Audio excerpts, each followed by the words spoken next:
অসম্মানিত শিক্ষক শিক্ষিকা বিন্দু এবং আমার বাপদাইটা জুনিয়র এবং আমার হতবাগা ব্যাটসম্যান সকলকে আমার পক্ষ থেকে ওয়ালাইকুম আসসালাম।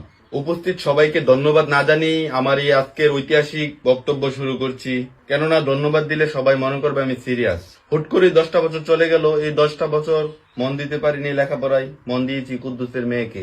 যাক, এই পবিত্র স্টেজ অপবিত্র করব না প্রেম প্রীতির কথা বলে, কারণ পরীক্ষা পাশ করাটা যেন আমাদের জন্য ওয়ান সাইড লাভ হয়ে দাঁড়িয়েছে। আমরা 2025-20 শুধু আমরা পরীক্ষা দিচ্ছি না, পরীক্ষা উল্টা আমাদেরকে দিচ্ছে। এই দীর্ঘ 10 বছর শিক্ষক শিক্ষিকারা আমাদের উপর অনেক অত্যাচার করেছে, জুলুম করেছে। এই মহান দায়িত্বগুলো আমরা এখন আমাদের জুনিয়রদের হাতে তুলে দিতে চাই। তোমরা নিবে না? আমার জুনিয়র ভাই বোনেরা, তোমরা সবাই জানো যে আমাদের স্কুলে স্যার ম্যামরা কিপটা আমাদেরকে পরীক্ষার খাতায় ছোট ছোট ডিম দিত। তোমরা সবাই দোয়া করবে আমাদের জন্য, আমরা যাতে এবার 25-এর বেশ বড় বড় ডিম নিয়ে স্কুলে ফিরে আসতে পারি, স্যারদের হুক উজ্জ্বল করে। আমরা খুব মিস করব স্কুল ফাঁকি দেওয়া।